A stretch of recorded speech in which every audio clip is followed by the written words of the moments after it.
r/rules horror. Posted by u/fluffyboy2. A visit to my grandparents. I found a rule list about white doves. White doves, do you know them? They are a type of bird that is fully white, and when they fly, it is beautiful. Did you also know that white doves represent many things? One of them is freedom. The bus was running on the road and on both sides were rice fields. I am going to visit my grandparents. My grandparents have never met me and I've never met my grandparents either. 16 years. I've never seen you. Asked about your grandparents for 16 years of your life. It was the conversation that my mom started at the dinner table. Because I've never met them. I don't have any memories of them. What is there to ask for? I said, and then continued to cut the steak on my plate. Then why don't you go and meet them this summer? You're their grandchildren after all, it's your duty. She looks at me. I'm the type of son who follows their parents' words because I know how hard it was to raise a child like me. This is also why we've never had any fights between me and my family. I think your mom is right, it's something that grandchildren should do. My dad agreed with my mom's decision. Fine, I'll do it. I accepted my mom's request. She looks happy. I'll book a bus ticket for you, she said. I stopped midway of putting the steak into my mouth. What about you two? Won't you be going with me? I asked. This summer, we have a lot of work to do, so we won't be able to go there. My dad explained. I understand. I just continued on eating that piece of steak. The hot sun shined through the window and into my eyes. It was annoying, but I didn't close the curtains due to how beautiful the view was. The bus finally got closer to the village where my grandparents live. So, what brings you here? The woman on the row beside me asked. Who? Me? I wanted to visit my grandparents. Though I've never seen them before. I replied. Oh, so are you new to this village? She continued. Yeah, I've never been to this place before. It's quite stunning. I wasn't lying, the view really is stunning. The woman fell into silence. Then, the bus finally stopped. It was my stopping point. I stood up and turned over to her. This is where I'll, but the woman wasn't there in her seat.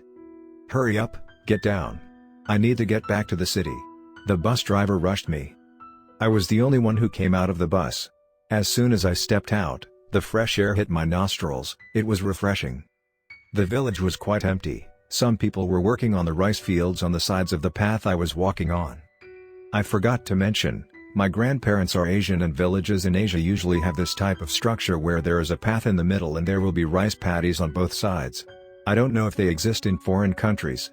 My family usually goes from Asia then to America and vice versa because of my dad's job.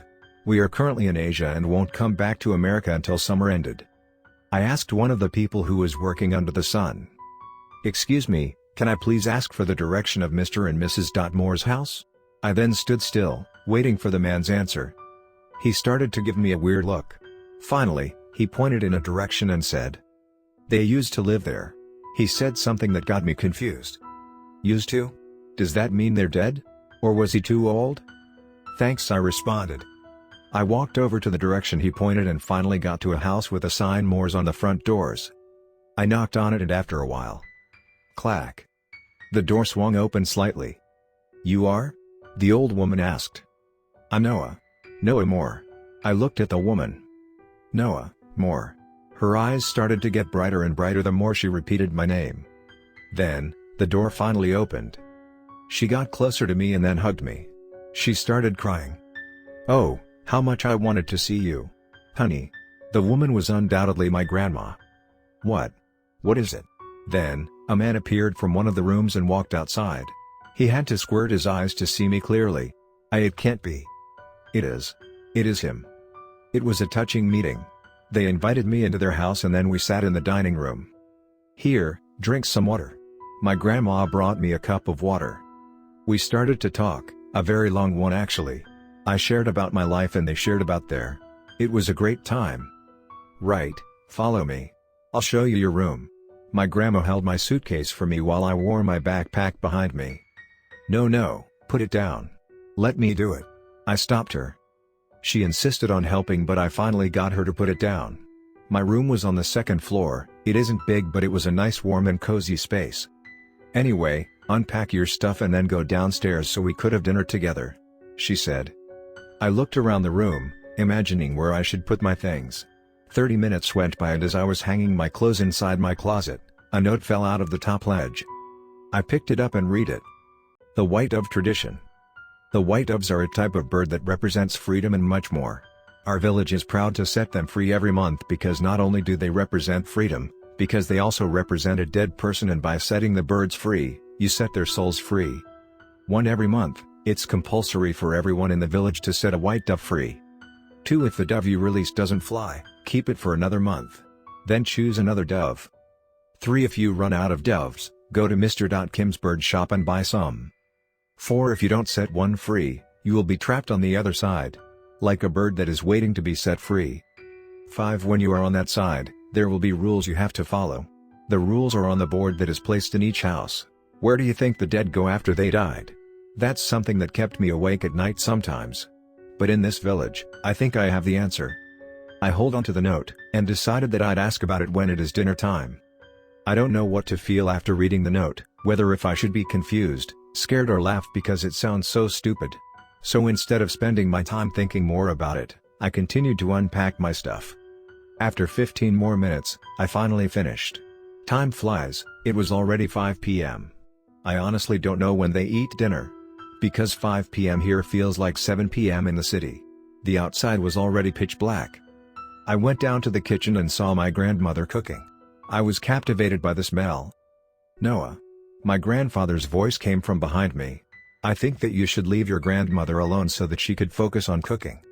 I walk over to him. He was sitting in an armchair placed in the middle of the living room.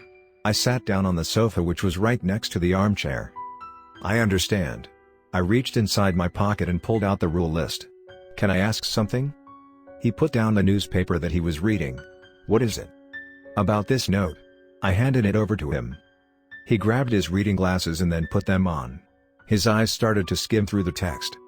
"Ah." He said, "It's a tradition here." "What kind of tradition is it?" I wondered. "It's a very old one actually. There is a local folktale about a god that blesses this village, and to show our loyalty, we've decided that when we die, we will go to the god and stay by him. Some people disagreed, however, which led to why we set doves free, so that whoever died will be free and that person decide where they want to go." His explanation got me hooked. "So, then what's this other side mentioned in there? And what would happen if someone broke the rules?" "The other side is a place for the dead. A living being shouldn't be there. Breaking a rule will bring you to the other side. It's said that the other side is just like our world, but instead of the living roaming there, you have the dead. One thing interesting is that the living can't freely move there if they want, but the dead could freely move in the living world if they wanted to. The reason why breaking the rule would result in that is because the villagers prayed to the god to punish whoever that doesn't appreciate freedom." I was about to ask more about how he knows that the living can't roam freely in the other side but the dead can roam freely in our world. But then, my grandmother called for us. "You two, come in. The food is ready," she yelled from the kitchen. "Coming," I said back. My grandfather took off his glasses and then pat me on my shoulder. "Let's go. You don't want your grandma's hard work to be wasted, do you?" I laughed it off. Together, we head into the kitchen. We had some conversations while eating the food my grandma cooked. During those time, it was really fun for me. "You know, I regret not seeing you two sooner," I said. "Oh honey, it's okay. Because now, you did, so there's nothing to worry about more," my grandma said. "Oh, and tomorrow there is a tradition that will take place. I hope you know about it. We have some doves in the back, and when it is 7 a.m., set one free. It must be done before 7:30 a.m. Remember?" I nodded, implying that I got it. Dinner went on as normal, and finally, it was already 8 p.m. I felt sleepy, which was a surprise to me since I usually don't sleep that easily in places that I'm not familiar with. But I guess this place is an exception. As I closed my eyes, I saw someone standing in the doorway. That person's hair was white. Their face was full of wrinkle. It was my grandma. "I'm glad we were able to meet you," she said. My brain was off, but I managed to say one final thing before I completely fall asleep. "Me, too." And then, I fell asleep. I woke up, looking up the ceiling. I was confused for a second because I had forgotten about the fact that I was at my grandparent house. The sun was shining weirdly, the shadow on the ground keeps shifting, as if something is moving outside, covering the sun. I sat up and opened the window. On the sky, White doves fly upward, adding beauty to the already beautiful countryside. I realized I woke up late, my alarm didn't go off and my grandparent didn't call for me. I quickly brushed my teeth and changed my clothes. I ran to the back of the house, without any sight of my grandparent, and grabbed one of the doves inside a small box. I hold the dove in my hands like a mother holding her baby. I walked out of the door, but then, the sky was empty and so was the whole village. The whole village was empty, as if everyone disappeared right in front of my eyes. The sky was still bright, the sun was still shining down on the ground, creating yellow strips on the paths. My hand was empty. Weird, because just a second ago, I was still holding a dove. The first thing that came to me was the feeling of confusion. Where did everyone go? I walked back inside to find my grandparents. "Grandma? Grandpa?" I shouted. The only thing that responds was the sound of my echo moving around the house. I went around the house but I can't find them. I did notice something when I was going around. It was a board, placed in the study room. The board was filled with words written on it. I started to read what was written. Rule in the other side. If there is no one in the village, then you're probably in the other side. 1. Don't interact with the people, even if they look normal. They will attach themselves to you if they want to. But if they interact with you first, nothing would happen. 2. Some souls are still left wandering around and they might be aggressive. If you accidentally startle one, try your best and run away. 3. Don't leave the village. You came to the other side when you're in the village, so you can't go outside of the village when you're still in the other side. Another reason is the outside doesn't exist, and if you went out, you will fall into a deep endless void with no stop. 4. By midnight, you will be able to set free from the place. But up until that point, try not to die. It was unnerving to say the least. Reading it sends chills down my spine. According to the board, I must be in the other side and the only way for me to get out is to wait till midnight. I went up to my room and took a look outside my window to get a better view of the outside. The village was pretty big, there aren't many houses, but instead, most of the view is just rice fields. That's logical, because not a lot of people live here and most of the people who live here are farmers. As I look around, I spotted a figure. It was a man, heading into a house. The house was 2 stories tall from the outside and is pretty small. Rule 1 ran across my mind. Right, I mustn't interact with those people.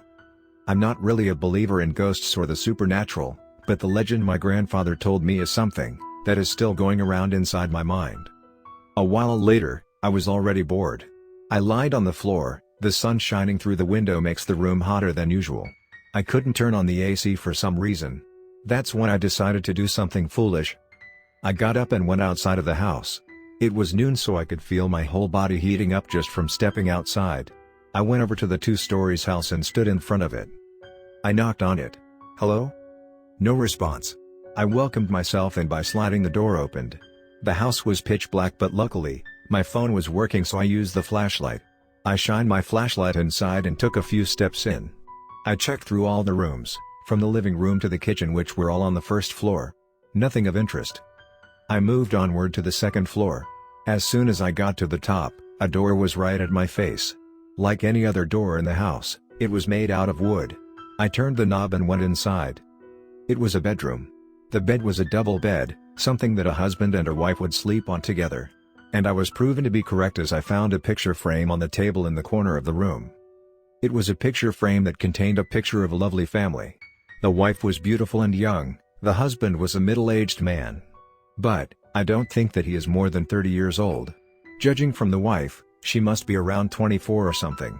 Farming is a hard job, so it might have aged the man faster than an average person. Standing between those two was a girl. She looks to be around 14 at most. There was also a small diary on the table. The color palette makes it looks like something a girl would use to write in. I opened the first page and could already feel the guilt inside me. "Sorry," I whisper. June 3rd. Both me and Jenna haven't been getting along with John recently. It was because our view was different. June 28th. We had a lot of fights recently, and we will be divorced soon. He pushed the responsibility to tell Jenna about it to me. Asshole. July 13th. I can't anymore. I can't. The diary ended abruptly. There was something bizarre about it. It was short, with only 3 pages. I closed it, and when I was about to turn around and walk outside, my hand hit the corner of the table, which led to me dropping my phone on the floor. The flashlight was aiming upward. God damn it. I raised my hand and blew at it. But before I could even blow at the small purple dot on my hand, I saw something swinging from above. It was illuminated by the light coming from my phone. Maybe I wouldn't have seen it if there wasn't any light source aiming toward it. It was a noose. The noose you typically see in movies that characters use to hang themselves with. I suddenly got a feeling of dread, a feeling of something inside me. It would have been better if I didn't discover it. Though I was scared, my curiosity got the best of me. I picked up my phone and walked over to the last room on the second floor. It was also a bedroom. But the bed only for one person to sleep on. I assumed that it must have been the daughter's room. Upon entering the room, I saw a table at the end of it. A makeup table. Hanging on the wall in front of that table was a mirror. It would make sense for someone young to be fashionable and makeup and all of that, but why would there be incense there too? There was another picture frame, this time, and it was just the daughter. The picture frame was placed behind the next to the pot of incense. That's when I realized, the makeup table wasn't a makeup table. But it was the table to remember the lost one. I lifted my head up and looked inside the mirror. My eyes have finally gotten familiar to the darkness. Which is why I could see the shadowy figure creeping up from behind me with a sharp hoe in its hand.